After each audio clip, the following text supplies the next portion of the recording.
Hello students, कैसे हैं आप सभी। उम्मीद है आप सभी बेहतर होंगे और सभी लोग अच्छे तरीके से और रेगुलर पढ़ाई कर रहे होंगे। मेरा नाम जावेद मुस्तफ़ाई है और आज हम लोग बाबू लोग स्टडी करेंगे क्लास 12th बायो की एक बेहतरीन चैप्टर है जिस चैप्टर का नाम है मॉलिक्यूलर बेसिस ऑफ इनहेरिटेंस। बाबू लोग ये काफ़ी बेहतरीन चैप्टर है, काफ़ी कॉन्सेप्चुअल चैप्टर है और काफ़ी इंटरेस्टिंग चैप्टर भी है। अगर नीट पॉइंट ऑफ व्यू के हिसाब से देखा जाए बाबू लोग, तो नीट में हर साल जो है वो 4-5 क्वेश्चन इस टॉपिक से यानी इस चैप्टर से पूछे जाते हैं बाबू, और बोर्ड पॉइंट ऑफ व्यू से भी ये चैप्टर काफ़ी इम्पोर्टेंट है। तो बाबू लोग देखा जाए तो ये चैप्टर वाकई बहुत इम्पोर्टेंट है। ऐसा कोई साल ही नहीं गुजरा बाबू जिसमें बोर्ड से और नीट से क्वेश्चन आया हो और ये चैप्टर छूट गया हो। हर साल बाबू 4-5 एवरेज क्वेश्चन इस चैप्टर से आते हैं, चाहे बोर्ड हो चाहे नीट हो। ठीक है, तो हम लोग बाबू इसकी स्टडी करना स्टार्ट करेंगे इस चैप्टर के बारे में, और इस चैप्टर के बारे में जानेंगे कि इस चैप्टर में क्या हम लोग पढ़ेंगे। तो बाबू जनरली इस चैप्टर में हम लोग न्यूक्लिक एसिड के बारे में पढ़ेंगे, डीएनए आरएनए के बारे में पढ़ेंगे, डीएनए किस चीज़ से मिलकर बना है, आरएनए किस चीज़ से मिलकर बना है उसके बारे में पढ़ेंगे। डीएनए रेप्लिकेशन क्या है, मीन्स डीएनए डुप्लीकेशन क्या है, डीएनए ट्रांसक्रिप्शन क्या है। उसके बाद बाबू ट्रांसक्रिप्शन के बाद जो ट्रांसलेशन होता है आरएनए का, वो हम पढ़ेंगे कि आरएनए का ट्रांसलेशन कैसे होता है, प्रोटीन कैसे बनता है बाबू, जेनेटिक कोड क्या होता है, कोडॉन्स क्या होते हैं बाबू, उसके अलावा स्प्लाइसिंग क्या होता है बाबू, ये सब हम पढ़ेंगे बाबू। काफ़ी इंटरेस्टिंग चैप्टर है बाबू और बहुत बेहतरीन चैप्टर है, कॉन्सेप्चुअल है। तो स्टार्ट कीजिए बाबू इस चैप्टर को।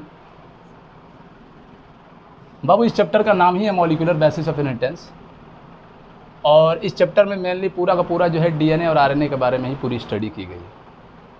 सबसे पहले बाबू एक साइंटिस्ट थे जिनका नाम है बाबू एफ मीशर।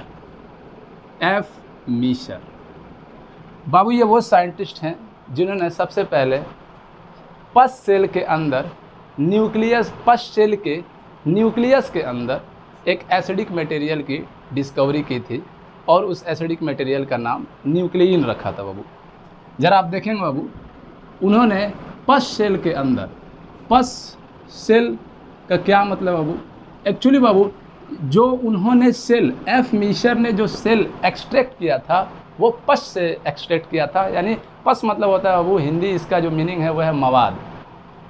तो जो फोड़ा वगैरह आमतौर पे जो हो जाते हैं तो उसमें जो मवाद भर जाते हैं बाबू, तो वहाँ से उन्होंने सेल को एक्सट्रैक्ट किया था, और पस से जो सेल एक्सट्रैक्ट किया गया है उसी सेल को पस सेल कहा गया है। तो उन्होंने पस सेल के अंदर ही बाबू, पस सेल के न्यूक्लियस के अंदर उन्होंने एक एसिडिक मटेरियल की स्टडी की।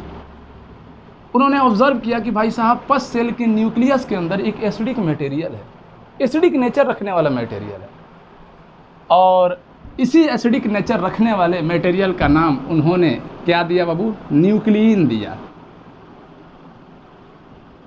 तो बाबू जो पूरा का पूरा जो क्रेडिट जाता है इस एसिडिक मटेरियल की डिस्कवरी की, वो पूरा का पूरा क्रेडिट जाता है एफ मीशर को। एफ मीशर को पूरा क्रेडिट जाता है बाबू। एफ मीशर का पूरा नाम है फ्रीडरिक मीशर बाबू। अच्छा, उसके बाद बाबू फ्रीडरिक मीशर के बाद एक और साइंटिस्ट हैं जिनका नाम है बाबू अल्टमन साइंटिस्ट, या मैं कहूँ अल्टमान साइंटिस्ट बाबू, जिन्होंने टर्म न्यूक्लिक एसिड का दिया। यानी मेरा बाबू एक्चुअली कुछ नहीं किया उन्होंने, ये जो न्यूक्लियन जो नाम एफ मीशर ने दिया था, इसी नाम को चेंज करके उन्होंने नाम रख दिया न्यूक्लिक एसिड। तो बाबू लोग the term nucleic acid was given by Altmann, but the credit of discovery of nucleic acid was given to F Miescher. यानी बाबू न्यूक्लिक एसिड की पूरी डिस्कवरी की क्रेडिट किसको जाता है, एफ मीशर को। लेकिन बाबू उन्होंने इसका नाम न्यूक्लिक एसिड नहीं रखा था, न्यूक्लियन रखा था।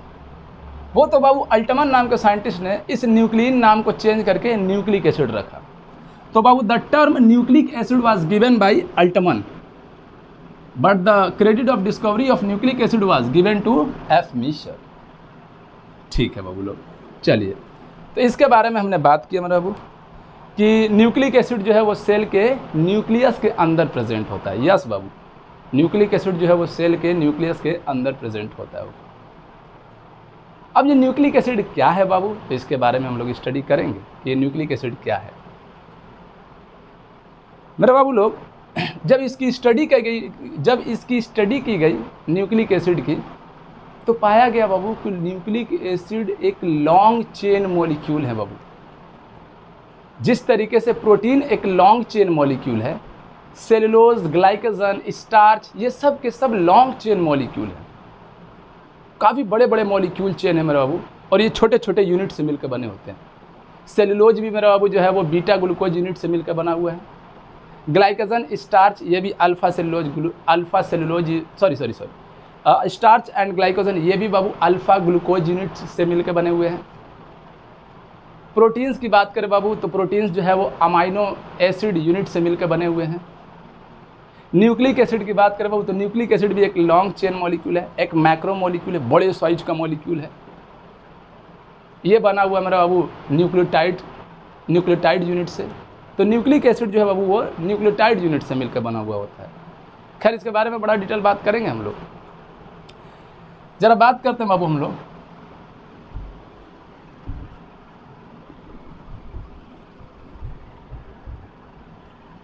सबसे पहले बाबू हम लोग थोड़ा पॉलीमर के बारे में जानेंगे।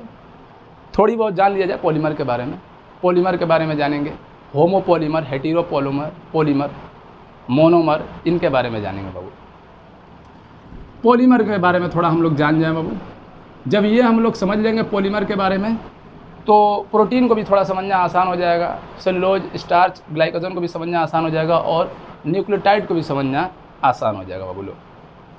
पॉलीमर की बात करें तो पॉलीमर क्या होते हैं बाबू, तो थोड़ा इसको समझने के लिए मैं एक मोटे तौर पे एक एग्जांपल लेता हूँ। जैसे आप सभी ने साइकिल के अंदर या मोटरसाइकिल के अंदर बाबू आपने चेन देखा होगा, आपने लोहे की चेन देखा होगा। उस लोहे की चेन में एक आपने क्या प्रॉपर्टी देखा होगा, वो ये प्रॉपर्टी देखा होगा कि वो लोहे की चेन बाबू छोटे छोटे यूनिट से मिलकर बने होते हैं। आयरन की यूनिट्स होती हैं, और इन आयरन की यूनिट से मिलकर ये एक लंबी चेन का फॉर्मेशन होता है। और ये चेन किसकी होती है? आयरन की चेन होती है बाबू। इस एक एक यूनिट आप जरा देख रहे हैं बाबू, ये जो लॉन्ग चेन है वो कई यूनिट से मिलकर बना हुआ है। तो बाबू हमारे जो बायो की अगर बात करें बाबू, बायोमोलिक्यूल्स की अगर बात करें, तो बायोमोलिक्यूल्स में कई ऐसे बायोमोलिक्यूल्स है, जैसे प्रोटीन है, स्टार्च है, ग्लाइकोजन है, न्यूक्लिक एसिड है। ये मेरे बाबू ढेर सारे रिपीटिंग यूनिट से मिलकर बने हुए होते हैं। जैसे एग्जांपल के तौर पे बाबू अगर मैं प्रोटीन की बात करूं, तो ये प्रोटीन बाबू एक्चुअली लॉन्ग चेन मॉलिक्यूल है। प्रोटीन एक लॉन्ग चेन मॉलिक्यूल है बाबू, लॉन्ग चेन मॉलिक्यूल, छोटी सी मॉलिक्यूल नहीं है बाबू, एक बड़े साइज का मॉलिक्यूल है, मैक्रो मॉलिक्यूल है, लॉन्ग चेन मॉलिक्यूल है। और मेरा बाबू ये हमारा जो प्रोटीन है वो कई रिपीटिंग यूनिट से मिलकर बना हुआ होता है। उसी तरीके से बाबू सेलुलोज की बात करें तो ये भी मेरा बाबू लॉन्ग चेन मॉलिक्यूल है, ये भी लॉन्ग चेन मॉलिक्यूल है, सेलुलोज भी मेरा बाबू। उसी तरीके से स्टार्च भी है मेरा बाबू। उसी तरीके से बाबू ग्लाइकोजन भी है, लॉन्ग चेन मॉलिक्यूल है मेरा बाबू। ये मेरे बाबू जितने भी ये लॉन्ग चेन मॉलिक्यूल है सब रिपीटिंग यूनिट से मिलकर बने हुए हैं बाबू। ऐसे लॉन्ग चेन मॉलिक्यूल जो कई रिपीटिंग यूनिट से मिलकर बने हुए होते हैं, इन्हें हम पॉलीमर कहते हैं, इन्हें हम पॉलीमर कहते हैं। पॉलीमर इसका मतलब बाबू प्रोटीन भी एक पॉलीमर है। बिल्कुल बाबू, सेलुलोज, स्टार्च, ग्लाइकोजन सब पॉलीमर है मेरे बाबू। ये जो पॉलीमर हैं, ये जो लॉन्ग चेन मॉलिक्यूल हैं मेरे बाबू, इसकी जो रिपीटिंग यूनिट्स है, इन रिपीटिंग यूनिट्स को बोला जाता है मोनोमर बाबू। बाबू लोग मोनो मतलब होता है एक, वन, और बाबू लोग मर मतलब होता है यूनिट। एक यूनिट को मोनोमर बोला गया बाबू। और कई मोनोमर से मिलके बना हुआ ये जो चेन है बाबू, इसी चेन को क्या बोला जाता है बाबू? इसी चेन को बोला जाता है पॉलीमर। तो बाबू प्रोटीन चेन भी एक पॉलीमर है। सेलुलोज चेन या मैं स्टार्च चेन या ग्लाइकोजन चेन की बात करें तो सब के सब क्या है बाबू? पॉलीमर है मेरे बाबू। जैसे मैंने ये बात की थी ना बाबू कि ये जो आयरन की अगर चेन की बात करें तो आयरन चेन जो है वो, ये जो चेन है वो किसका चेन है? आयरन का चेन है, कॉपर का नहीं है, एल्युमिनियम का नहीं है, आयरन का चेन है। तो उसी तरीके से खैर ये तो इसे हटाया जाए, पहले हम बात करते हैं ये पॉलीमर की बात करें तो ये पॉलीमर जो है वो किसका पॉलीमर है? जैसे ये पॉलीमर मान लेते हैं प्रोटीन है, प्रोटीन एक पॉलीमर है। यस बाबू बिल्कुल, प्रोटीन एक पॉलीमर है। किसका पॉलीमर है? अमाइनो एसिड का पॉलीमर है। यानी बाबू प्रोटीन जो कि एक पॉलीमर है वो किन रिपीटिंग यूनिट से मिलकर बना है बाबू? अमाइनो एसिड से मिलकर बना हुआ है। यानी बाबू जो बेसिक बिल्डिंग यूनिट्स हैं प्रोटीन के वो है अमाइनो एसिड। जब अमाइनो एसिड ये जो यूनिट्स है जब रिपीट करते जाते हैं और इनके बीच जब पेप्टाइड बॉन्ड बनता है तो एक प्रोटीन चेन का फॉर्मेशन होता है, यानी एक पॉलीमर का फॉर्मेशन होता है। याद रखिएगा बाबू, ये जो अमाइनो एसिड्स हैं इन अमाइनो एसिड के बीच जो बॉन्ड होता है उस बॉन्ड का नाम रखा जाता है पेप्टाइड बॉन्ड। उसी तरीके से मेरे बाबू लोग, उसी तरीके से हम अगर ग्लाइकोजन की बात करें तो ग्लाइकोजन भी एक पॉलीमर है। बिल्कुल, अच्छा ग्लाइकोजन भी एक पॉलीमर है और किन रिपीटिंग यूनिट से मिलकर बना हुआ है? बीटा ग्लूकोज से। सॉरी, ये मैं अगर सेलुलोज की अगर मैं बात कर रहा हूँ, अगर मैं ये सेलुलोज की बात कर रहा हूँ तो सेलुलोज भी एक पॉलीमर है और किस रिपीटिंग यूनिट से मिलकर बना है? बीटा ग्लूकोज से। उसी तरीके से स्टार्च की अगर मैं बात करूँ बाबू, मैं स्टार्च की बात करूँ, ये तो मैं सेलुलोज की बात किया था, तो सेलुलोज बाबू किस रिपीटिंग यूनिट से मिलकर बना है? बीटा ग्लूकोज से। स्टार्च की बात करूँ मेरा बाबू तो स्टार्च किस रिपीटिंग यूनिट से मिलकर बना है मेरा बाबू? तो अल्फा ग्लूकोज से। ग्लाइकोजन भी किस रिपीटिंग यूनिट से मिलकर बना है? अल्फा ग्लूकोज से। तो बाबू आपने 11th बायो में, आपने बायोमोलिक्यूल चैप्टर में ग्लूकोज पढ़ा होगा, अल्फा ग्लूकोज, बीटा ग्लूकोज। तो हम लोग का मेनली जो है पर्पज़ क्या है बाबू? थोड़ा बहुत पॉलीमर के बारे में जानना, होमोपॉलीमर, हेटेरोपॉलीमर के बारे में जानना, ताकि न्यूक्लिक एसिड को समझना हमारे लिए आसान हो जाए। अच्छा, जरा आप देखेंगे बाबू, जाहिर सी बात है प्रोटीन बाबू किसका पॉलीमर है? अमाइनो एसिड का पॉलीमर है, जबकि सेलुलोज बीटा ग्लूकोज का पॉलीमर है। बाबू हमारी ये जो बात करें स्टार्च और ग्लाइकोजन की बात करें तो ये किसका पॉलीमर है? अल्फा ग्लूकोज का पॉलीमर है। अब जरा आप देखेंगे बाबू, पॉलीमर भी दो तरह के होते हैं, पॉलीमर भी दो तरह के होते हैं। अच्छा बाबू, इस चेन का नाम पॉलीमर क्यों रखा गया? इन चेन का नाम पॉलीमर इसलिए रखा गया क्योंकि बाबू पॉली मतलब क्या होता है? पॉली मतलब होता है मैनी और मर मतलब क्या होता है? यूनिट। ऐसे चेन या ऐसे चेन मॉलिक्यूल जो कई यूनिट से मिलकर बने हुए हों, ऐसे ही चेन मॉलिक्यूल को क्या बोलते हैं बाबू लोग? पॉलीमर बोलते हैं। अब हम पॉलीमर के बारे में जानेंगे बाबू कि एक्चुअली पॉलीमर भी दो तरह के होते हैं, होमोपॉलीमर, हेटेरोपॉलीमर। किस बेस पे बाबू पॉलीमर दो तरह के होते हैं बाबू? वो किस बेस पे होते हैं बाबू? होमोपॉलीमर, सॉरी मतलब मैं ये कहना चाह रहा हूँ कि पॉलीमर दो तरह के होते हैं, होमोपॉलीमर, हेटेरोपॉलीमर। किस बेस पे बाबू? On the basis of types of repeating units. ऐसा पॉलीमर मेरा बाबू जिसमें रिपीटिंग यूनिट्स अगर डिफरेंट है तो ऐसे पॉलीमर को हेटेरोपॉलीमर कहेंगे, और ऐसा पॉलीमर बाबू जिसमें रिपीटिंग यूनिट सेम है, सभी रिपीटिंग यूनिट सेम है, तो ऐसे पॉलीमर को होमोपॉलीमर कहेंगे। और अच्छे तरीके से समझा जाए बाबू क्या ये कहना चाह रहे हैं हम, तो समझा जाए बाबू।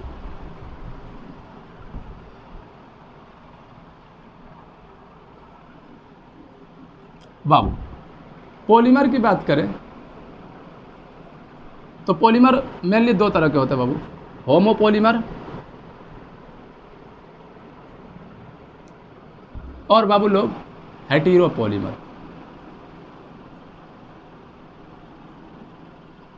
बाबू लोग होमो मतलब होता है एक जैसे या एक जैसा या सेम, और हेटेरो मतलब होता है बाबू, हेटेरो मीन्स डिफरेंट, अलग अलग। मेरा बाबू ऐसा पॉलीमर जिसमें जो रिपीटिंग यूनिट्स हैं अगर वो सेम है, सभी सेम रिपीटिंग यूनिट्स हैं, सेम रिपीटिंग यूनिट्स मीन्स ऐसे पॉलीमर जिसमें रिपीटिंग यूनिट सब सेम है, तो ऐसे ही पॉलीमर को होमोपॉलीमर कहेंगे। होमो मतलब एक जैसे, सभी रिपीटिंग यूनिट्स एक जैसे हैं, तो ऐसे पॉलीमर को होमोपॉलीमर कहेंगे। तो बाबू ऑल रिपीटिंग यूनिट्स,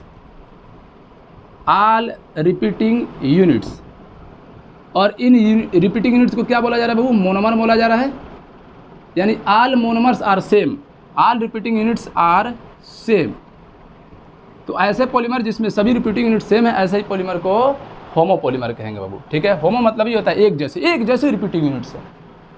एग्जाम्पल के तौर पे कौन कौन है बाबू, जैसे सेलुलोज है, उसी तरीके से बाबू स्टार्च है, उसी तरीके से बाबू ग्लाइकोजन है। ये सब क्या है बाबू, ये सब के सब होमोपॉलीमर है, ये सब के सब होमोपॉलीमर है। होमोपॉलीमर है तो इसका मतलब सेम रिपीटिंग यूनिट से मिलकर बने हुए हैं। यस बाबू, कैसे, तो ऐसे बाबू, जरा देखिएगा, मैं सेलुलोज का जो है मॉलिक्यूलर स्ट्रक्चर ड्रा कर रहा हूँ बाबू। जरा देखिएगा, सेलुलोज का मैं मॉलिक्यूलर स्ट्रक्चर ड्रा कर रहा हूँ। तो ये रहा सेलुलोज। अच्छा, सेलुलोज किसका पॉलीमर है बाबू, बीटा ग्लूकोज का पॉलीमर है। तो ये रहा beta glucose, beta glucose, beta glucose, beta glucose, beta glucose, dot dot dot dot. ठीक है मेरा बाबू। तो जरा आप देखें, डॉट डॉट तो चलिए खैर कोई बात नहीं है, हटा दीजिए भाई। चलिए, तो बाबू जरा देखेंगे आप, ये जो आप पॉलीमर आप देख रहे हैं, इस पॉलीमर में जो कि चूँकि ये पॉलीमर कौन सा पॉलीमर है बाबू, इस पॉलीमर का नाम क्या रखा गया, सेलुलोज रखा गया। तो इस पॉलीमर का नाम सेलुलोज रखा जा रहा है। और ये सेलुलोज किसका पॉलीमर है, बीटा ग्लूकोज का पॉलीमर है।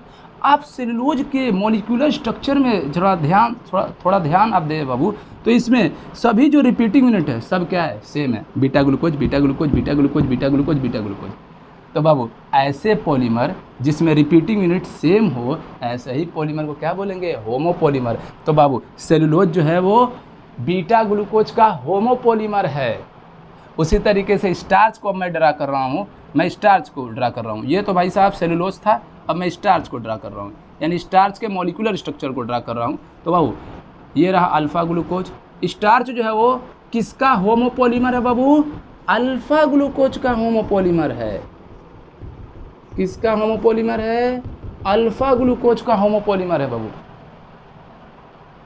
यानी आप देखें बाबू, स्टार्च के भी मॉलिक्यूलर स्ट्रक्चर में आप देखें तो स्टार्च जो है वो क्या है बाबू, एक होमोपॉलीमर है। होमोपॉलीमर इसलिए बोला क्योंकि इसकी जितने भी रिपीटिंग यूनिट है सब होमो हैं, सब एक जैसे हैं, इसलिए बाबू स्टार्च को भी क्या बोला, स्टार्च भी एक होमोपॉलीमर है।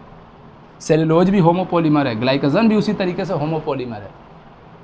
तो आज हमने जाना बाबू कि सेलुलोज, स्टार्च, ग्लाइकोजन, ये जो बायोमोलिक्यूल्स है ये सब के सब क्या है बाबू, होमोपॉलीमर है। जबकि हेटेरोपॉलीमर की बात करें तो हेटेरोपॉलीमर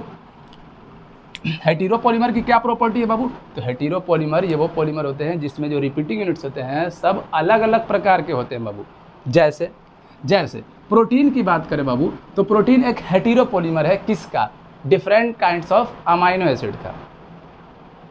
बाबू प्रोटीन जो है पॉलीमर है, लेकिन एक ही जैसे नेचर रखने वाले अमाइनो एसिड से मिलकर नहीं बना है, अलग अलग नेचर रखने वाले या अलग अलग प्रकार के अमाइनो एसिड से मिलकर बना हुआ है बाबू।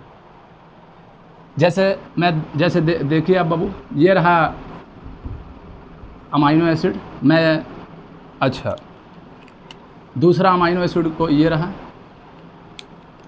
कोई तीसरा अमाइनो एसिड। अगेन ये अमाइनो एसिड रिपीट कर सकता है, कोई दिक्कत नहीं, 2 बार रिपीट कर सकता है, कोई दिक्कत नहीं, ये भी रिपीट कर सकता है 1 बार, कोई दिक्कत नहीं बाबू लोग। चले, तो यहाँ पर आप देखें बाबू, तो ये हमने प्रोटीन चेन बनाया। इस प्रोटीन चेन में आप देखें कि जो रिपीटिंग यूनिट है सब अलग अलग प्रकार के बाबू। मैंने डिफ्रेंशिएट करने के लिए अलग अलग यूनिट को डिफ्रेंशिएट करने के लिए अलग अलग कलर का यूज किया है। रेड एक अलग यूनिट को रिप्रेजेंट कर रहा है, अलग प्रकार के अमाइनो एसिड को रिप्रेजेंट कर रहा है। ब्लैक जो है ये अलग अमाइनो एसिड को रिप्रेजेंट कर रहा है, और ग्रीन जो है वो एक अलग अमाइनो एसिड को रिप्रेजेंट कर रहा है। तो अलग अलग प्रकार के अमाइनो एसिड को ये रिप्रेजेंट कर रहे हैं, इसलिए मैंने अलग अलग कलर से रिप्रेजेंट किया है बाबू। ठीक है, तो बाबू ये प्रोटीन जो है वो हेटेरोपॉलीमर है, किसका, अमाइनो एसिड का। बाबू आपने अमाइनो एसिड का नाम सुन रखा होगा, जैसे मेरा वो ग्लाइसिन है, एलानिन है, सेरीन है, लाइजीन है, आर्जिनिन है, हिस्टिडीन है, अस्पार्टिक एसिड है, ग्लूटामिक एसिड है, ल्यूसीन है, आइसोल्यूसीन है, फेनाइल एलानिन है। तो ये सब आपने नाम सुना होगा बाबू, ये सब के सब आपने 11th के बायोमोलिक्यूल में पढ़ा होगा, बायोमोलिक्यूल चैप्टर में। ये सब different kinds of amino acid है। जनरली कहा जाता है बाबू कि हमारे बॉडी में जितने भी प्रकार के प्रोटीन बने हैं वो सब के सब जो है, जितने भी प्रोटीन बने हैं सब के सब 20 प्रकार के अमाइनो एसिड से मिलकर बने हैं, 20 टाइप्स ऑफ अमाइनो एसिड से मिलकर बने हैं। मैंने जनरली 10-12 टाइप के अमाइनो एसिड का नाम लिया है बाबू, ठीक है भाई। जैसे एग्जांपल के तौर पे बाबू ये मान लेते हैं मेथियोनिन अमाइनो एसिड, ये सिस्टीन अमाइनो एसिड, ये जो है ये रहा हमारा सिस्टीन अमाइनो एसिड, ये रहा बाबू लाइजीन अमाइनो एसिड, अगेन ये मेथियोनिन अमाइनो एसिड, अगेन ये मेथियोनिन अमाइनो एसिड, उसी तरीके से मेरा बाबू अगेन ये लाइसिन, उसी तरीके से मेरा बाबू ये रहा सिस्टीन। तो आप देख रहे हैं बाबू कि ये हमारी जो प्रोटीन चेन है जो कि एक पॉलीमर है, ये पॉलीमर बिल्कुल अमाइनो एसिड से ही मिलकर बनी है, लेकिन different kinds of amino acid से मिलकर बनी है। जबकि यहाँ पर ये जो पॉलीमर थे जैसे सेलुलोज और स्टार्च, ये polymer same kinds of unit से मिलकर बने हैं, सभी यूनिट एक जैसे हैं, चाहे सेलुलोज हो, चाहे स्टार्च हो, चाहे ग्लाइकोजन है। जबकि प्रोटीन की बात करें तो ये बना तो है अमाइनो एसिड यूनिट से ही, लेकिन इसमें जो अमाइनो एसिड जो यूनिट्स हैं वो एक जैसे नहीं हैं, अलग अलग हैं।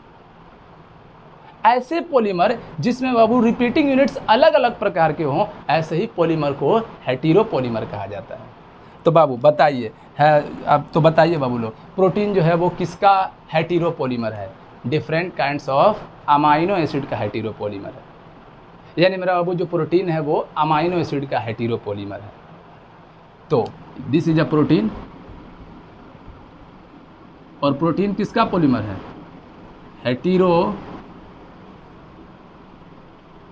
Heteropolymer of amino acids. Amino acids का हेटेरोपॉलीमर है बाबू कौन? प्रोटीन। उसी तरीके से बाबू एग्जाम्पल, दूसरा जो एग्जाम्पल है वो है मेरे बाबू न्यूक्लिक एसिड, जिसके बारे में हम लोग को पढ़ना है बाबू, न्यूक्लिक एसिड के बारे में। न्यूक्लिक एसिड भी बाबू हेटेरोपॉलीमर है, किसका? डिफरेंट काइंड्स ऑफ न्यूक्लियोटाइड्स का। बाबू जो न्यूक्लिक एसिड जो कि एक पॉलीमर है, इसकी जो यूनिट्स हैं, जिन यूनिट से ये न्यूक्लिक एसिड चेन मिल के तैयार हुआ है मेरे बाबू, वो उस यूनिट्स का नाम क्या है? न्यूक्लियोटाइड्स। और डिफरेंट काइंड्स ऑफ न्यूक्लियोटाइड्स से मिलकर ये हमारा न्यूक्लिक एसिड बना होता है। यानी nucleic acid is also a heteropolymer of nucleotides. तो बाबू हेटेरोपॉलीमर ऑफ न्यूक्लियोटाइड्स। अब बाबू हम लोग क्या करेंगे, हमने थोड़ा बहुत होमोपॉलीमर और हेटेरोपॉलीमर के बारे में जान लिया। अब हमारा बाबू थोड़ा बहुत न्यूक्लिक एसिड के बारे में जाना कि न्यूक्लिक एसिड जो है वो हेटेरोपॉलीमर है किसका? न्यूक्लियोटाइड्स का। अब पूरा फोकस न्यूक्लिक एसिड पे ही होगा बाबू, और न्यूक्लिक एसिड के ही मॉलिक्यूलर स्ट्रक्चर को ड्रा किया जाएगा, न्यूक्लियोटाइड्स को ड्रा किया जाएगा, न्यूक्लियोटाइड्स की फर्दर स्टडी की जाएगी। सब ये काम हम लोग करेंगे। आप लोग बाबू अगर इसको छापना चाहें थ्रू स्क्रीनशॉट तो छाप सकते हैं बाबू लोग। चलिए मैं अभी इसको इरेज कर देता हूं बाबू।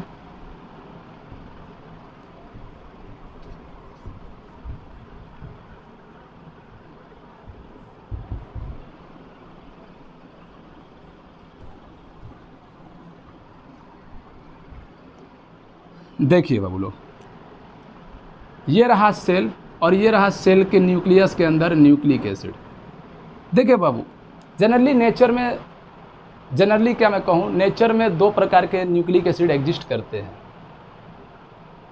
एक डीएनए और एक आरएनए। डीएनए भी एक प्रकार का न्यूक्लिक एसिड है और आरएनए भी एक प्रकार का न्यूक्लिक एसिड है। नाम में एक काम छुपा है बाबू। डीएनए का फुल फॉर्म क्या है? Deoxyribo nucleic acid. और आरएनए का फुल फॉर्म क्या है बाबू? Ribo nucleic acid. आप देखें ना बाबू, न्यूक्लिक एसिड। तो बाबू डीएनए हो चाहे आरएनए हो, दोनों क्या हैं? दो अलग प्रकार के न्यूक्लिक एसिड है। इनके बीच हम डिफरेंस भी जानेंगे कि इनके बीच डिफरेंस क्या है, सब जानेंगे बाबू। लेकिन एक बात याद रखिएगा बाबू, जब मैं न्यूक्लिक एसिड के बारे में बात कर रहा हूँ तो डीएनए के बारे में भी बात हो रही है और आरएनए के बारे में भी बात हो रही है, क्योंकि डीएनए भी एक प्रकार का न्यूक्लिक एसिड ही है और आरएनए भी एक प्रकार की न्यूक्लिक एसिड है। बाबू अगर मैं एग्जाम्पल के तौर पे अगर मैं क्लास में स्टूडेंट्स की बात कर रहा हूँ तो मेरा बाबू, और मैं अगर स्टूडेंट्स की बात कर रहा हूँ क्लास में, तो उसमें मेरा बॉयज़ स्टूडेंट की भी बात हो रही है और गर्ल्स स्टूडेंट की भी बात हो रही है। तो उसी तरीके से अगर मैं न्यूक्लिक एसिड के बारे में बात कर रहा हूँ तो डीएनए के बारे में भी बात हो रही है और आरएनए के बारे में भी बात हो रही है, क्योंकि डीएनए भी एक प्रकार का न्यूक्लिक एसिड है और आरएनए भी एक प्रकार का न्यूक्लिक एसिड है। चलिए बाबू, अब हम लोग न्यूक्लिक एसिड के बारे में बात करते हैं।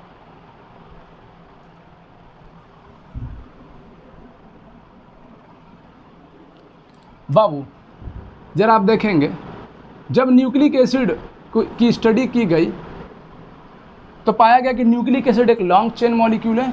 ये रहा बाबू एक लॉन्ग चेन मॉलिक्यूल। अब मैं इसे थोड़ा मैग्नीफाई कर रहा हूँ, इसे जूम कर रहा हूँ, जैसे आप लोग सेल फोन में बाबू जूम करते हैं ना, इस तरीके से। तो हम लोग इलेक्ट्रॉन माइक्रोस्कोप से इसको जूम किया जा रहा है बाबू कि आखिर में भाई साहब ये जो न्यूक्लिक एसिड है, ये जो न्यूक्लिक एसिड है बाबू, न्यूक्लिक एसिड जो चेन है, न्यूक्लिक एसिड चेन, ये चेन किस चीज़ से मिलकर बना है, किस यूनिट से मिलकर बना है? तो वो तो आप लोग जानते हैं बाबू कि डिफरेंट काइंड्स ऑफ न्यूक्लियोटाइड से मिलकर बना है। तो अब मैं उन डिफरेंट काइंड्स ऑफ न्यूक्लियोटाइड को रिप्रेजेंट कर रहा हूँ, यानी अलग अलग प्रकार के न्यूक्लियोटाइड को। तो बाबू मैं एक न्यूक्लियोटाइड को इस एक बॉक्स से रिप्रेजेंट कर रहा हूँ, दूसरे न्यूक्लियोटाइड को अगेन वही है, यानी जितने भी न्यूक्लियोटाइड है मैं सभी न्यूक्लियोटाइड को इस बॉक्स से ही रिप्रेजेंट करूँगा। ठीक है, ज़रा आप समझे बाबू। मैंने जूम किया, मैग्नीफाई किया, तो पाया ये कि भाई साहब हमारा जो न्यूक्लिक एसिड है वो बना हुआ है डिफरेंट काइंड्स ऑफ न्यूक्लियोटाइड से। ये रहा न्यूक्लियोटाइड। अच्छा, ये रहा दूसरे प्रकार का न्यूक्लियोटाइड, ये रहा मेरा बाबू अगेन, ये रहा तीसरे प्रकार का न्यूक्लियोटाइड। अगेन ये रिपीट कर सकता है, कोई दिक्कत नहीं मेरा बाबू। अगेन मेरा बाबू वही चौथे प्रकार का न्यूक्लियोटाइड। अच्छा, अगेन ये वाला रिपीट कर सकता है मेरा बाबू, अगेन दोबारा रिपीट कर सकता है, कोई दिक्कत नहीं मेरा बाबू। बाबू ये रहे न्यूक्लिक एसिड के बाबू, इतना पार्ट ही सिर्फ जूम किया गया है, सिर्फ इतना पार्ट ही, इतना पार्ट थोड़ा जूम किया जा रहा है, इतना पार्ट। इतने पार्ट को जूम करने पर क्या पता चल रहा है मेरा बाबू कि ये जो है जो हमारा जो न्यूक्लिक एसिड है वो किससे मिलकर बना है? डिफरेंट काइंड्स ऑफ न्यूक्लियोटाइड से मिलकर बना है।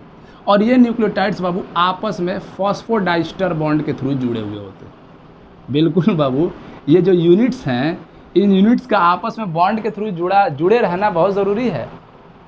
जब तक ये यूनिट्स आपस में बॉन्ड के थ्रू नहीं जुड़ेंगे बाबू, तो लॉन्ग चेन मॉलिक्यूल का फॉर्मेशन कैसे होगा, कैसे न्यूक्लिक एसिड का फॉर्मेशन होगा?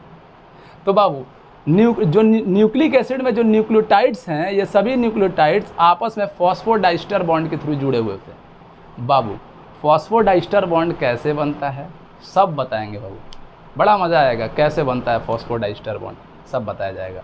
ठीक है बाबू लोग, धीरे धीरे। अच्छा, आप ज़रा देखें बाबू, ये न्यूक्लियोटाइड आपको लग सके कि ये जो न्यूक्लिक एसिड, ये आपको एहसास हो सके कि ये डिफरेंट काइंड्स ऑफ न्यूक्लियोटाइड से मिलकर बना हुआ है। इसके लिए मैंने न्यूक्लियोटाइड्स को अलग अलग कलर से रिप्रेजेंट किया है। अलग अलग कलर अलग अलग न्यूक्लियोटाइड्स को रिप्रेजेंट कर रही हैं बाबू। ठीक है, सब न्यूक्लियोटाइड्स हैं लेकिन अलग अलग प्रकार के, ये अलग प्रकार का, ये अलग प्रकार का, ये अलग प्रकार का। तो यहाँ से क्या समझ में आया बाबू कि न्यूक्लिक एसिड जो है वो क्या है? हेटेरोपॉलीमर है। क्योंकि बाबू इस पॉलीमर को आप ध्यान दीजिए, इस चेन को आप ध्यान दीजिए बाबू, तो इसके जो मोनोमर हैं वो सब अलग अलग प्रकार के हैं। तो बाबू ऐसे पॉलीमर जिसके जो रिपीटिंग यूनिट्स अगर अलग अलग प्रकार के हैं, तो ऐसे ही पॉलीमर को क्या बोलेंगे? हेटेरोपॉलीमर बोलेंगे बाबू। कभी हम नहीं कह सकते कि न्यूक्लिक एसिड जो है वो होमोपॉलीमर है। नो बाबू, न्यूक्लिक एसिड हेटेरोपॉलीमर है। और किसका हेटेरोपॉलीमर है? न्यूक्लियोटाइड का हेटेरोपॉलीमर है भाई। जैसे अगर साइकिल की अगर बात करें चेन की, तो हम कहेंगे ना भाई कि वो चेन किसका बना है? तो आयरन का। मैं कहूँगा आयरन का चेन, मैं कहूँगा कॉपर का चेन। अगर कॉपर का बना होता तो कॉपर का चेन, एल्युमिनियम का बना होता तो एल्युमिनियम का चेन। तो बाबू ये चेन किससे मिलकर बना है बाबू? न्यूक्लियोटाइड से मिलकर बना है, और डिफरेंट काइंड्स ऑफ न्यूक्लियोटाइड से मिलकर बना है। तो इसलिए मैं क्या कहूँगा इस चेन को कि दिस चेन इज या दिस पॉलीमर इज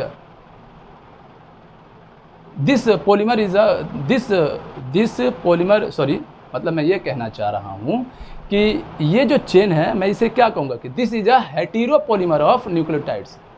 यानी ये बाबू ये चेन जो है वो न्यूक्लियोटाइड्स का हेटेरोपॉलीमर है। चलिए बात खत्म हुई, आगे बढ़ते हैं। अब हम ये स्टडी करने जा रहे हैं कि ये जो न्यूक्लियोटाइड्स हैं, ये न्यूक्लियोटाइड्स फर्दर किस मॉलिक्यूल से मिलकर बने हैं, या ये न्यूक्लियोटाइड किस हैं, क्या किस चीज़ से बने हैं। तो बाबू ये जो न्यूक्लियोटाइड हैं ये फर्दर 3 डिफरेंट मॉलिक्यूल से मिलकर बने होते हैं बाबू। कौन? न्यूक्लियोटाइड्स। न्यूक्लिक एसिड के जो न्यूक्लियोटाइड्स हैं वो 3 डिफरेंट मॉलिक्यूल से मिलकर बने होते हैं। बड़ी इंटरेस्टिंग चीज़ है बाबू। कौन कौन सा बाबू? फॉस्फोरिक एसिड यानी फॉस्फेट, पेंटोस शुगर और नाइट्रोजन बेसिस मेरे बाबू। सबकी बात की जाएगी, सबकी बात की जाएगी मेरे बाबू। इस तरीके से अगर देखा जाए तो ये रहा बाबू फॉस्फोरिक एसिड। बाबू फॉस्फोरिक एसिड को फॉस्फेट भी कह सकते हैं, कोई दिक्कत नहीं है बाबू। फॉस्फेट आयन में नहीं कह रहा बाबू, फॉस्फेट आयन तो ये हो गया बाबू लोग। हाँ फॉस्फेट आयन नहीं, मैं नहीं कह रहा हूँ, मैं सिर्फ फॉस्फेट कह रहा हूँ। तो फॉस्फोरिक एसिड को फॉस्फेट कहते हैं बाबू। जैसे 11th में आपने पढ़ा होगा, पायरुविक एसिड को पायरुवेट कहते हैं, फ्यूमरिक एसिड को फ्यूमरेट कहते हैं, अस्पार्टिक एसिड को अस्पार्टेट कहते हैं। तो उसी तरीके से मेरा बाबू पायरुविक एसिड को यहाँ पर उसी तरीके से बाबू यहाँ पर फॉस्फोरिक एसिड को फॉस्फेट कहा जा रहा है। अच्छा, उसी तरीके से बाबू ये रहा पेंटोस शुगर। बाबू पेंटोस शुगर भी 2 प्रकार के होते हैं बाबू, 2 प्रकार के हैं। On the basis of presence of functional group. आप लोग 11th में पढ़े होंगे मेरा बाबू, on the basis of presence of functional group. 2 प्रकार के होते हैं बाबू, डीऑक्सी राइबोस, डीऑक्सी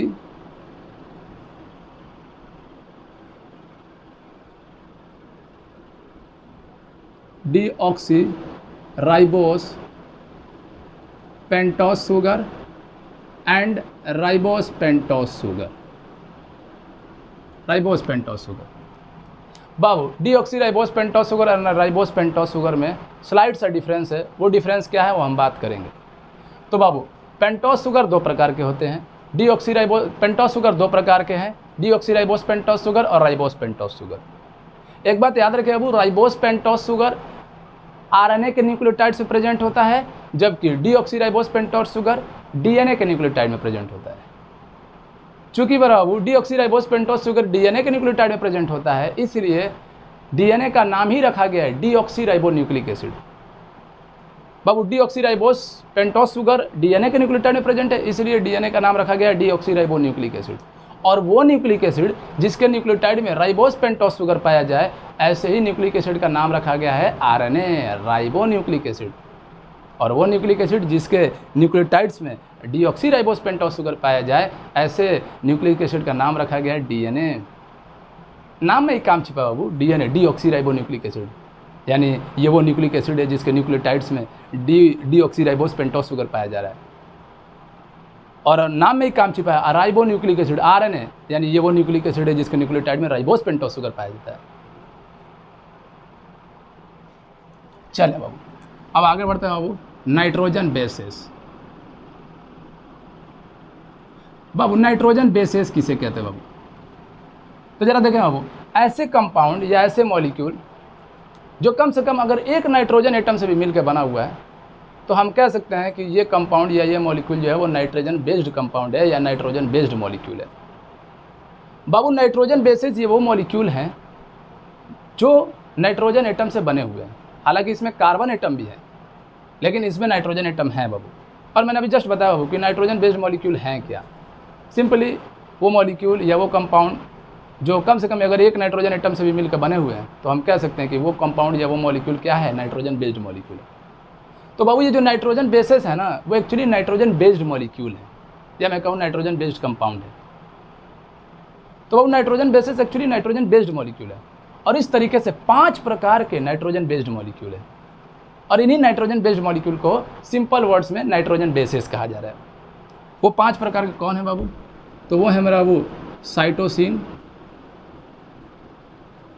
बाबू लोग नेक्स्ट यूरासिल, नेक्स्ट मेरा बाबू जो है वो थायमीन, नेक्स्ट बाबू एडेनिन, नेक्स्ट बाबू ग्वानिन। इस तरीके से 5 प्रकार के नाइट्रोजन बेसेस हैं मेरे बाबू, ठीक है। साइटोसिन, यूरासिल, थायमीन को बाबू पायरिमिडीन ग्रुप में रखा जाता है, और बाबू एडेनिन और ग्वानिन को प्यूरिन ग्रुप में रखा जाता है बाबू। इस तरीके से 2 प्रकार के प्यूरिन है, एडेनिन और ग्वानिन, और इस तरीके से 3 प्रकार के पायरिमिडीन्स हैं, साइटोसिन, यूरासिल, थायमीन। एक बात याद रखिएगा, जिन मेंबर को जिस ग्रुप में रखा जाता है उस ग्रुप के नाम से हम उन मेंबर्स को पुकार सकते हैं बाबू।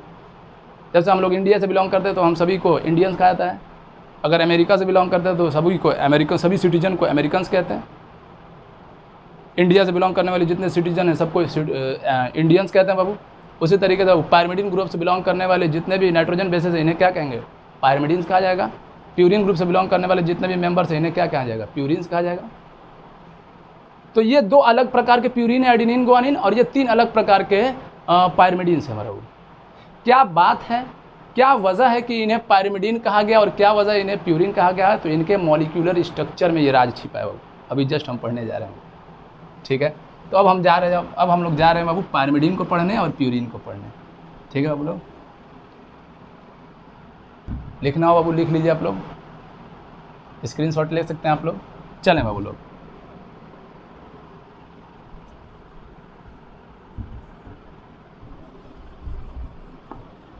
अब बाबू हम लोग जो है पायरिमिडीन्स का मॉलिक्यूलर स्ट्रक्चर ड्रा करेंगे और प्यूरिन्स का भी मॉलिक्यूलर स्ट्रक्चर ड्रा करेंगे बाबू लोग। और 11th बायो मॉलिक्यूल में, यानी 11th की बायो में जो बायो मॉलिक्यूल चैप्टर है उसमें बाबू इन पायरिमिडीन का मॉलिक्यूलर स्ट्रक्चर ड्रा किया हुआ है। इसलिए मेरा बाबू पायरिमिडीन का और प्यूरिन का मॉलिक्यूलर स्ट्रक्चर काफ़ी इंपॉर्टेंट हो जाता है, आपको याद रखना, नीट पॉइंट ऑफ व्यू से भी और बोर्ड पॉइंट ऑफ व्यू से भी, ठीक है भाई। देखो बाबू पायरिमिडीन्स क्या है। पायरिमिडीन्स और प्यूरिन समझने से पहले थोड़ा सा ये थोड़ा सा आप सैंपल समझ लें बाबू। क्या है बाबू? क्या ये सभी लोग जानते हैं? बिल्कुल सभी लोग जानते हैं। ये क्या है बाबू? बेंजीन रिंग है। Yes, this is a benzene ring बाबू। क्या आप लोग सभी जानते हैं कि ये सॉरी बाबू लोग, ये क्या है बाबू? पायरिडीन रिंग है, या पायरिडीन मॉलिक्यूल भी कहते हैं, या पायरिडीन रिंग। अब मैं ड्रा करने जा रहा हूँ पायरिमिडीन रिंग या पायरिमिडीन मॉलिक्यूल।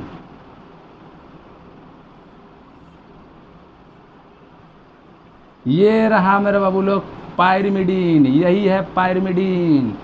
पायरिमिडीन बना है बाबू 4 कार्बन और 2 नाइट्रोजन एटम से बाबू। 4 कार्बन कहाँ दिख रहे हैं? 1 2 3 4 और 2 नाइट्रोजन। ये है पायरिमिडीन, पायरिमिडीन रिंग बाबू। इसे अच्छे तरीके से देख लीजिए। जिस तरीके से आपने पहले बेंजीन देखा ही होगा, पायरिडीन देखा ही है, उसी तरीके से आज पायरिमिडीन देख लीजिए। चलिए बाबू, अब हम स्टडी करने जा रहे हैं पायरिमिडीन्स की।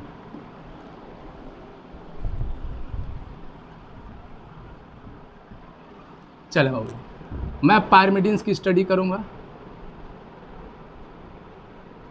पहले बाबू मैं पायरिमिडीन्स जो 3 प्रकार के 3 हैं बाबू पायरिमिडीन्स, साइटोसिन, यूरासिल, थायमीन।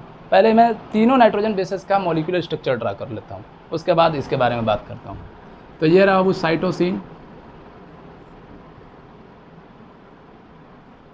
ये रहा एमाइन फंक्शनल ग्रुप।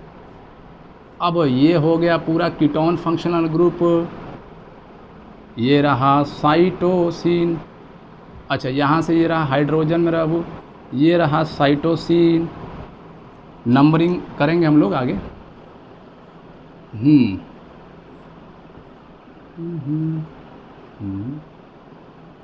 ये रहा पूरा कीटोन फंक्शनल ग्रुप, ये भी रहा कीटोन फंक्शनल ग्रुप पूरा, ये कार्बन और दिस एंड दिस इज ये क्या है मेरा बाबू? यूरासिल। और ये है बाबू लोग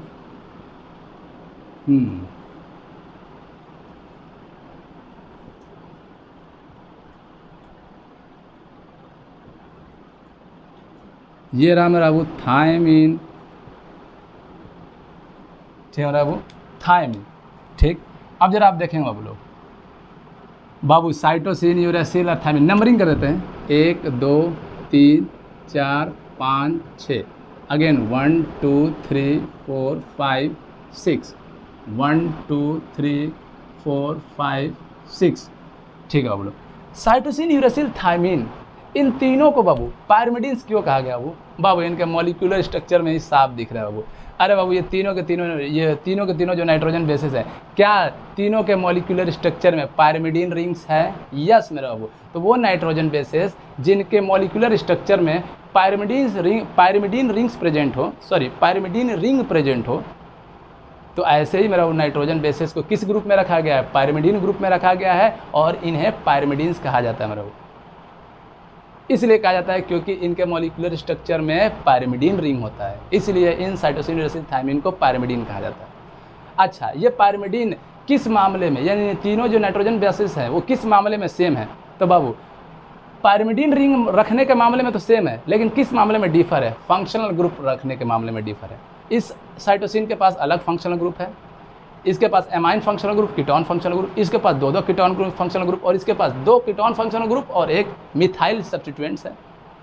तो बाबू जाहिर सी बात है, फंक्शनल ग्रुप ऑफ सब्स्टिट्यूएंट्स के प्रेजेंट रहने और न रहने के बेस पर ये तीनों के तीनों नाइट्रोजन बेसेस अलग अलग प्रकार के हो जाते हैं।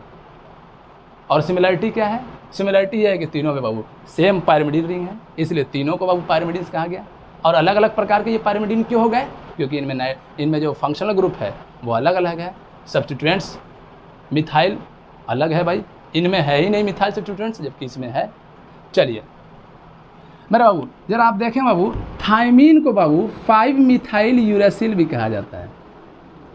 क्वेश्चन आ चुका है बाबू कि वो कौन सा नाइट्रोजन बेस है जिसको 5 मिथाइल यूरेसिल कहा जाता है। क्यों कहा गया बाबू? तो जरा आप देखेंगे ये मिथाइल जो सब्स्टिट्यूएंट से किस कार्बन से जुड़ा है? पायरिमिडीन रिंग के किस कार्बन से? 5वें कार्बन से। तो अगर मैं इसे थोड़ा सा छिपाऊं बाबू इसे, तो आप देखिए क्या ये यूरेसिल बन गया बाबू? और 5वें यूरेसिल के 5वें कार्बन से अगर मिथाइल जोड़ दूं तो ये क्या बन गया? 5 मिथाइल यूरेसिल। और इसी 5 मिथाइल यूरेसिल का नाम क्या हो? थायमीन। तो इसलिए बाबू याद रखिएगा, बहुत ही मोस्ट इंपॉर्टेंट है कि थायमीन का जो दूसरा नाम है वो क्या है? 5 मिथाइल यूरेसिल है। चले मेरा बाबू अब आगे बढ़ते हैं, प्यूरिन्स की बात करते हैं। पायरिमिडीन्स की बात होगी बाबू, अब नेक्स्ट प्यूरिन्स की बाबू। पहले मैं मॉलिक्यूलर स्ट्रक्चर ड्रा कर लूँ। मॉलिक्यूलर स्ट्रक्चर में सब रहस्य छिपा हुआ है बाबू, तो ज़रा आप देखेंगे।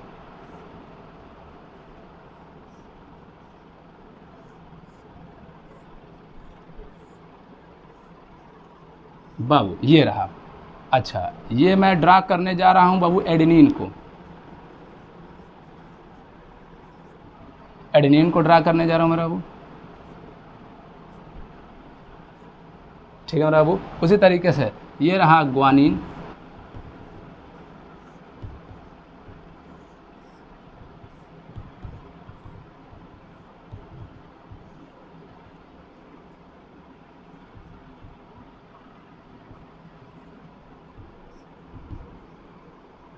अच्छा एक चीज़ थोड़ा सा यहाँ पर आप इंक्लूड कर लेंगे, हाइड्रोजन एटम रहेगा। सॉरी, ये हाइड्रोजन एटम यूरेसिल। मैं बार बार हाइड्रोजन एटम रिप्रेजेंट कर रहा हूँ क्योंकि इसका कुछ रीज़न है, क्योंकि हमें बाबू बॉन्ड बनाना है। यही हाइड्रोजन एटम इन्वॉल्व होंगे, नाइट्रोजन के हाइड्रोजन एटम ही इन्वॉल्व होंगे बॉन्ड बनाने में। बात करेंगे कैसे बनेगा बॉन्ड, बहुत अच्छे से समझ में आएगा। हाँ, मैं ये कह रहा था कि ये रहा मेरा बाबू और ये रहा हमारा बाबू, ठीक है भाई। ज़रा देखेंगे बाबू, ये रहा ग्वानिन नाइट्रोजन बाबू। जरा आप देखेंगे बाबू, दोनों को प्यूरिन क्यों कहा गया? अरे वो नाइट्रोजन बेसेस मेरे बाबू जिनमें 2-2 रिंग प्रेजेंट हो, जिनके मॉलिक्यूलर स्ट्रक्चर में 2-2 रिंग प्रेजेंट हो, तो ऐसे ही नाइट्रोजन बेसेस को क्या बोला गया बाबू? प्यूरिन्स कहा गया। एक पायरिमिडीन रिंग है और दूसरा इमिडाजोल रिंग है। एक पायरिमिडीन रिंग है, दूसरा इमिडाजोल रिंग है। तो प्यूरिन्स ये वो नाइट्रोजन बेसेस होते हैं वो नाइट्रोजन बेसेस होते हैं जिनके मॉलिक्यूलर स्ट्रक्चर में एक पायरिमिडीन रिंग और एक इमिडाजोल रिंग, एक पायरिमिडीन रिंग और एक इमिडाजोल रिंग है। यानी प्यूरिन्स और पायरिमिडीन्स में डिफरेंस क्या है बाबू? तो प्यूरिन्स में सिर्फ और प्यूरिन्स के मॉलिक्यूलर स्ट्रक्चर में सिर्फ एक ही पायरिमिडीन रिंग होता है, जबकि प्यूरिन्स के मॉलिक्यूलर स्ट्रक्चर में 2-2 रिंग होता है, एक पायरिमिडीन रिंग और एक इमिडाजोल रिंग, एक पायरिमिडीन रिंग और एक इमिडाजोल रिंग। तो ये तो मेरा बाबू इमिडाजोल रिंग है, इमिडाजोल रिंग। और ये कितने कार्बन से मिलकर बना है बाबू? तो 3 कार्बन और 2 nitrogen atom. 1 2 3 carbon, 1 2 nitrogen atom. और ये कौन है बाबू? तो ये है पायरिमिडीन रिंग, पायरिमिडीन रिंग। और पायरिमिडीन रिंग बाबू ये तो आप ही बता सकते हैं बाबू, कितने कार्बन से बना है बाबू? 5 कार्बन और 2 नाइट्रोजन एटम, 1 2 3 4, 4 कार्बन और 2 नाइट्रोजन। ठीक है बाबू लोग, तो इस तरीके से मेरा बाबू हमने प्यूरिन्स के बारे में जाना और पायरिमिडीन्स के बारे में जाना बाबू। ठीक है बाबू, थोड़ा नंबरिंग आप लोग देख लें बाबू, यहाँ से नंबरिंग 1 2 3 4 5 6 7 8 9 नंबरिंग पे थोड़ा ध्यान देंगे बाबू। याद तो आप लोग को नहीं करना है, लेकिन जब मैं बॉन्ड बनाऊँ, जब बॉन्ड मैं एक्सप्लेन करूँगा, कौन सा बॉन्ड बाबू? ग्लाइकोजाइडिक बॉन्ड, यानी 1,1 ग्लाइकोजाइडिक बॉन्ड, 1,9 ग्लाइकोजाइडिक बॉन्ड। तो उस समय मेरा बाबू ये थोड़ा नंबरिंग समझाने में हम लोग को काम करेंगे कि कैसे वो बॉन्ड बन रहा है। बड़ा मज़ेदार है बाबू। ठीक है भाई, तो ये है मेरा बाबू, आप लोग थोड़ा दिमाग में बनाए रखें पायरिमिडीन्स क्या है और प्यूरिन्स क्या है। इनमें बेसिक डिफरेंस यही है मेरा बाबू कि पायरिमिडीन में एक ही जो है वो पायरिमिडीन्स के मॉलिक्यूलर स्ट्रक्चर में सिर्फ एक ही पायरिमिडीन रिंग पाया जा रहा है, जबकि प्यूरिन्स के मॉलिक्यूलर स्ट्रक्चर में 2 रिंग पाया जा रहा है, एक पायरिमिडीन और एक प्यूरिन। तो बाबू लोग जो है आप लोग छाप सकते हैं थ्रू स्क्रीनशॉट। ठीक है बाबू लोग, चलिए तो बाबू लोग आज जो है लेक्चर बाबू लोग जो है आज जो है यहीं तक बात की जाती है। उम्मीद है आप लोग को वीडियो पसंद आया होगा मेरा बाबू लोग, और जो है आप लोग इसको पढ़िएगा बाबू लोग, और जो भी कमी नज़र आएगी आप लोग कमेंट बॉक्स में जो है आप कमेंट करिएगा बाबू लोग। ठीक है, मैंने जो है अपने लाइफ में बाबू फर्स्ट टाइम ही ये ऑनलाइन वीडियो बनाया है। आमतौर पे मैं ऑफलाइन ही पढ़ाता हूँ बाबू। ठीक है, बनाने का पर्पज़ यही है कि ज़्यादा से ज़्यादा बच्चों को फ़ायदा भी हो सके। ठीक है, तो अगर आप लोग को ये पसंद आया हो नॉलेज, तो आप चैनल को बाबू सब्सक्राइब भी कर सकते हैं और लाइक भी कर सकते हैं। ठीक है, और इस तरीके से आप लोग के लिए बाबू जो है वो नए नए वीडियोस आते रहेंगे बाबू, और आपको अवेलेबल होता जाएगा, और आगे हम लोग फर्दर जो है आगे जो है कंटिन्यू करेंगे। ठीक है बाबू लोग, ओके बाय बाबू लोग। सभी लोग अपना सेहत का ध्यान रखें, रेगुलर पढ़ाई करते रहें बाबू लोग। ठीक है, बाय बाबू।